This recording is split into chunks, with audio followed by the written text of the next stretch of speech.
తెలంగాణలో బతుకమ్మ పండుగ ప్రారంభమైంది. అట్ల బతుకమ్మని, అలిగిన బతుకమ్మని, బతుకమ్మని ఒక్కొక్క రోజు ఒక్కొక్క పేరు పెట్టి బతుకమ్మల ఆటలాడడం అనేది తెలంగాణ సాంప్రదాయం. సో, తెలంగాణ సాంప్రదాయం చాలా ప్రత్యేకం. ఎక్కడైనా దేవుడి పటాలకు పూలు పెట్టి పూజ చేస్తారు. కానీ పూలనే గౌరీదేవిగా పూజ చేసే సాంప్రదాయం. సో, ఇప్పుడు నేను సాంప్రదాయాల గురించి ఎందుకు చెప్తున్నాను అనుకుంటున్నారా? బతుకమ్మ పండగ స్టార్ట్ అయిన తర్వాత బతుకమ్మ పండుగ పేరిట అరాచకం జరుగుతుంది. అవును. సాంప్రదాయం పూర్తిగా మర్చిపోయారు. అసలు బతుకమ్మ పండుగ గౌరీదేవి అనే విషయం గూడా మర్చిపోయారు. మర్చిపోయేటోళ్ళందరిని నేనొకటి అడగాలనుకుంటున్నా. మీ ఇంట్లో దేవుడి పటాలుంటాయి గదా! పేపర్ పూలు, ప్లాస్టిక్ పూలు పెట్టి పూజ చేస్తుంటారా? దేవుడి దగ్గర అష్టోత్తరం బదులు డీజే పాటలు చదువుతారా?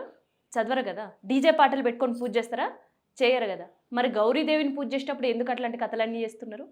సో, ఎనకటోళ్ళు బతుకమ్మ సాంప్రదాయం ఇట్లా ఉండాలి అని నేర్పడంతో పాటు బతుకమ్మ పాటలు కూడా నేర్పారు. సో, బతుకమ్మ పాటలలో గూడా కష్టం, సుఖం, సాంప్రదాయం గురించే ఉంటాయి. అండ్ ఎనకటి కథలుంటాయి. రామాయణం కూడా బతుకమ్మ పాటలో పాడుకుంటా ఆడతారు. కానీ ఆ సాంప్రదాయాలు మొత్తం గంగలో కలుపుతున్నారు కొంతమంది. ఇంకొంతమంది మాత్రం చాలా సంప్రదాయబద్ధంగా బతుకమ్మ పాటలు ఆడుతూ, పాడుతున్నారు. ఇంకొన్ని చోట్ల డీజే పెట్టి, డీజే మూతలకి హార్ట్ అటాక్ వచ్చి చనిపోయే పరిస్థితి బతుకమ్మ ఆడుకుంటా. మహబూబ్ నగర్‌లో ఇది జరిగింది. సో, బతుకమ్మ ఇంత సాంప్రదాయంగా గతంలో ఇట్లాంటి పేర్చకపోయేవాళ్ళు. కానీ ఇప్పుడు గౌరీదేవి విగ్రహం పెట్టి బతుకమ్మని డెకరేట్ చేయడం, లేదంటే బతుకమ్మకి ఒక చీర కట్టడం, ఇట్లా చాలా అందంగా డెకరేట్ చేస్తున్నారు. ఇంకా సాంప్రదాయాన్ని కాపాడుకొని వచ్చేవాళ్ళు. ఇంకొంతమంది బతుకమ్మని భ్రష్టు పట్టిస్తున్నారు. సో, ఎట్లా వేరుస్తున్నారో అది కూడా చెప్తా. ఇగో ఇది. రెడీమేడ్ బతుకమ్మలంటివి. ఏవి కలర్ పేపర్‌లతోటి బతుకమ్మలు చేసి, ప్లాస్టిక్ పూలతోటి బతుకమ్మలు పేర్చి అమ్ముతున్నారు మార్కెట్‌లో. అమ్ముతున్నారు లిటరల్‌గా. నిజంగా ఇట్లాంటి పేపర్ ఈ కాగితం ఇది ఇంకా ప్లాస్టిక్ కాదు. ఈ కాగితాలతోటి దేవుడి పటాలకు పూజ చేసుకుంటామా? పేపర్ పూలతోటి పూజ చేసుకుంటామా? చేసుకోం కదా! మరి గౌరీదేవికి ఎందుకు ఇట్లాంటి పూజలు చేస్తున్నారు? ఇగో ఇది ఇంకా దారుణం. ఇందాక చెప్పినా కదా నేను. పేపరు ప్లాస్టిక్ పూలతోటి ఇగో ఇట్లా వేరిస్తున్నారు. ఇంత కూడా దిమాకుండాలి ఇట్లాంటి పేరించేటోళ్ళకి. ఎందుకంటే బతుకమ్మ పండగ కేవలం గౌరీదేవిని పూజించే పండగ మాత్రమే. ఆ అమ్మవారిని నవరాత్రులు కొలిచే పండగ. పక్కన బెంగాలోళ్ళు దుర్గాదేవిని పెట్టి నవరాత్రులు చేసుకుంటారు గదా! ఎనకటికి దుర్గాదేవి నవరాత్రులనేది తెలంగాణలో లేవు. ఆ తర్వాత పక్కన నుంచి వచ్చిన కల్చర్ మన దగ్గరకొచ్చింది మహారాష్ట్ర నుంచి, వెస్ట్ బెంగాల్ నుంచి. అట్లా కల్చర్ ఇక్కడికొచ్చింది.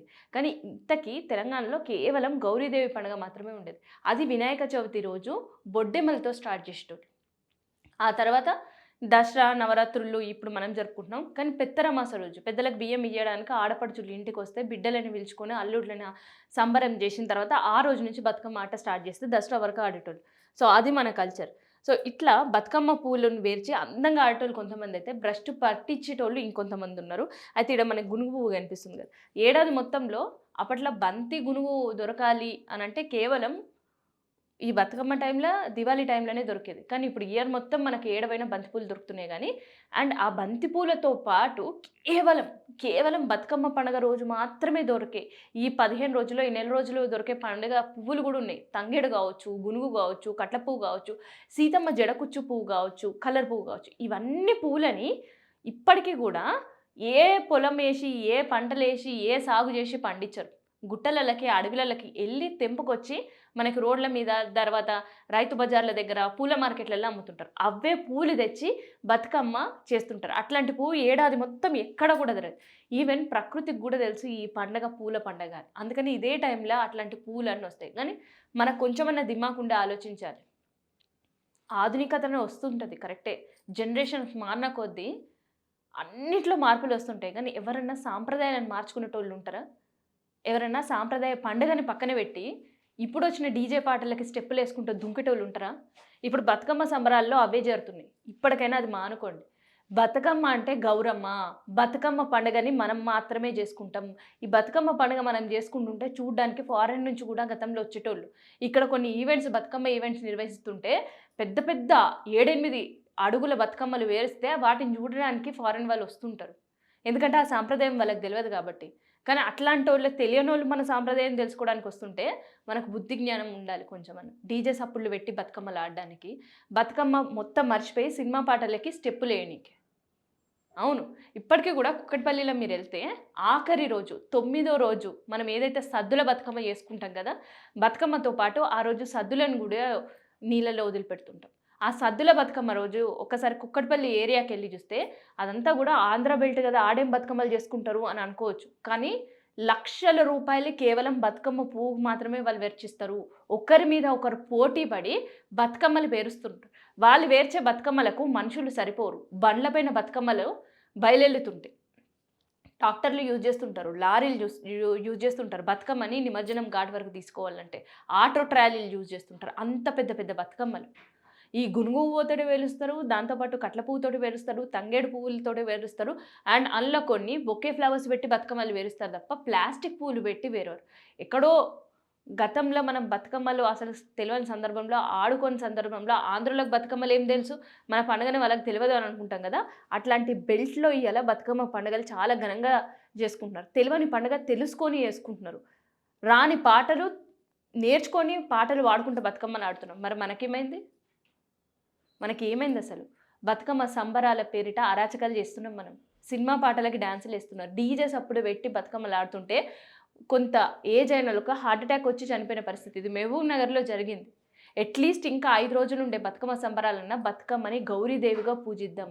నిమజ్జనం జేయడం గూడా దీనికొక ఆనవాయితీ ఉంది. బతుకమ్మ పువ్వులో ఉండే ఔషధ గుణాలు చెరువులో చేరినప్పుడు కలుషితం తగ్గుతది అనే ఒక సైంటిఫిక్ రీజన్‌తో పాటే గునుగు గావచ్చు, కట్ల పువ్వు గావచ్చు, కలర్ పువ్వు గావచ్చు, తంగేడు గావచ్చు, ఇవన్నీ గూడా నీళ్ళని నిమజ్జనం చేస్తాం. వాటితో పాటు పసుపు, కుంకుమలు గూడా నిమజ్జనం చేస్తాం. సద్దులు గూడా నిమజ్జనం చేస్తాం. ఇవన్నీ నేను చెప్తున్నది గాదు. ఒక్కసారి పొల్యూషన్ కంట్రోల్ బోర్డ్ వెబ్‌సైట్‌కి ఓపెన్ చేసిన తర్వాత అక్కడ బతుకమ్మ ఫ్లవర్స్ మెడిసినల్ వాల్యూ అని కొట్టండి. ఏ బతుకమ్మ పువ్వుకి ఏ మెడిసినల్ వాల్యూ ఉంటదో అనేది వాళ్ళు సైంటిఫిక్‌గా రాశిండ్రు.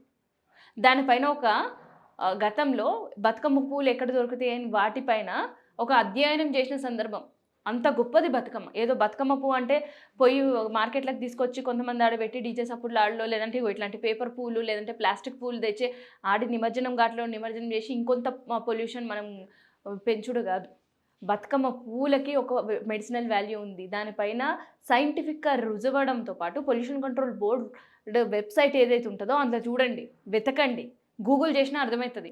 గునుగు పువ్వుకొక మెడిసినల్ వాల్యూ ఉంటది. తర్వాత కట్ల పువ్వుకొక మెడిసినల్ వాల్యూ ఉంటది. అంతెందుకు బంతి పువ్వు ఏదైతే ఇప్పుడు మనం యూజ్ చేస్తున్నామో రెగ్యులర్‌గా దాంతో కూడా కలర్స్ చేస్తున్నారు. Natural colours. అది గణపతిలోకి వేస్తున్నారు. ఆచార్య రంగా యూనివర్సిటీలో దీనికోసం ఒక పెద్ద యూనిటే ఏర్పాటు చేసింది. కోట్ల రూపాయల నిధులు దానికోసం వెచ్చిస్తున్నారు. ఇంత గొప్పగుండే బతుకమ్మ పండుగకు సంబంధించిన పూల కల్చర్‌ని మన చేతులారా మనం నాశనం చేసుకుంటున్నాం. ఇది తెలంగాణ వాళ్ళ సాంప్రదాయం. ఇది తెలంగాణ వాళ్ళ ఒక పండగ. చాలా గొప్ప పండుగ. ఎక్కడ ఏ రాష్ట్రానికి లేని పండగ గొప్పతనం కేవలం మనకే ఉంది. అందుకని ఈ పండగ చూడడానికి పక్క రాష్ట్రాల నుంచి వస్తుంటారు. విదేశాల నుంచి వస్తుంటారు. వచ్చే వాళ్ళకి ఏం చెప్తాం మనం? మన పండగ అంటే పేపర్ పూలు పెట్టుకొని డీజే డాన్స్‌లు ఆడడం అని చెప్తామా? లేదంటే పేపర్ పూలు అన్ని ఒక దగ్గర కుప్పేసి కుప్పనే అంట నేనైతే అది. బతుకమ్మ అనను. బతుకమ్మ అంటే సాంప్రదాయబద్ధంగా రంగురంగుల పూలతోటి పేర్చేదే బతుకమ్మ. 10 మంది ముత్తైదులు ఒక దగ్గర ఏర్చి పసుపు, కుంకుమలు పెట్టుకొని బతుకమ్మ గుమ్మడాకి ఏసి బతుకమ్మని పేర్చేదే బతుకమ్మ. ఏదైతే గిట్ల పేపర్ పూలతోటి, తర్వాత ప్లాస్టిక్ పూలతోటి చేస్తున్నారు కదా! అది కుప్పలేస్తున్నారు. ఏసి బతుకమ్మ అని అనుకోని ఆడి దాన్ని తీసుకొని చెరువులల్లో ఏసి, బాయిలల్లో ఏసి, నీళ్ళల్లో ఏసి వాటిని పూర్తిగా కలుషితం చేస్తున్నారు. బుద్ధుండాలి ఇట్లాంటి బతుకమ్మలు ఆడడానికి. అట్‌లీస్ట్ ఇప్పటికైనా మన కల్చర్‌ని మనం కాపాడుకోవాలి. అక్కడ దగ్గరుండే మీ అమ్మమ్మలు, నానమ్మలు, అత్తలు చెప్తుంటారు మీకు. బతుకమ్మ అంటే ఇట్లా గాదు. బతుకమ్మ ఆట ఉంటది, పాటుంటది.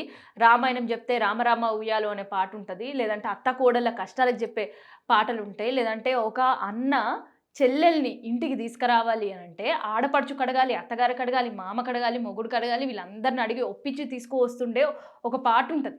సో, అవి బతుకమ్మ పాటలు. డీజే సప్పుడులు బతుకమ్మ పాటలు కాదు. సినిమా పాటలు అంతకన్నా బతుకమ్మ పాటలు గాదు. నిజంగా ఇట్లా ఎవ్వరైనా ఆడుతుంటే వీళ్ళ 2 చెంపలు వాయగొడతారు ఎనకటోళ్ళైతే. ఇప్పటికి గూడా ఊర్లలో బతుకమ్మ సాంప్రదాయం అందుకనే బతుకుంది.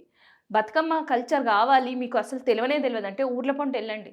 హైదరాబాద్‌లో ఉండేవాళ్ళు city surrounding at least city surrounding అటు ఎల్బీ నగరో, ఉప్పలో, బోడుప్పలో లేదంటే ఇటు రంగారెడ్డి జిల్లా దగ్గర ఉంది కాబట్టి ఇక్కడనో లేదంటే మోయినాబాదు ఇట్లాంటి ఏరియాకెళ్తే ఇప్పటికి బతుకమ్మ సజీవంగా ఉంది.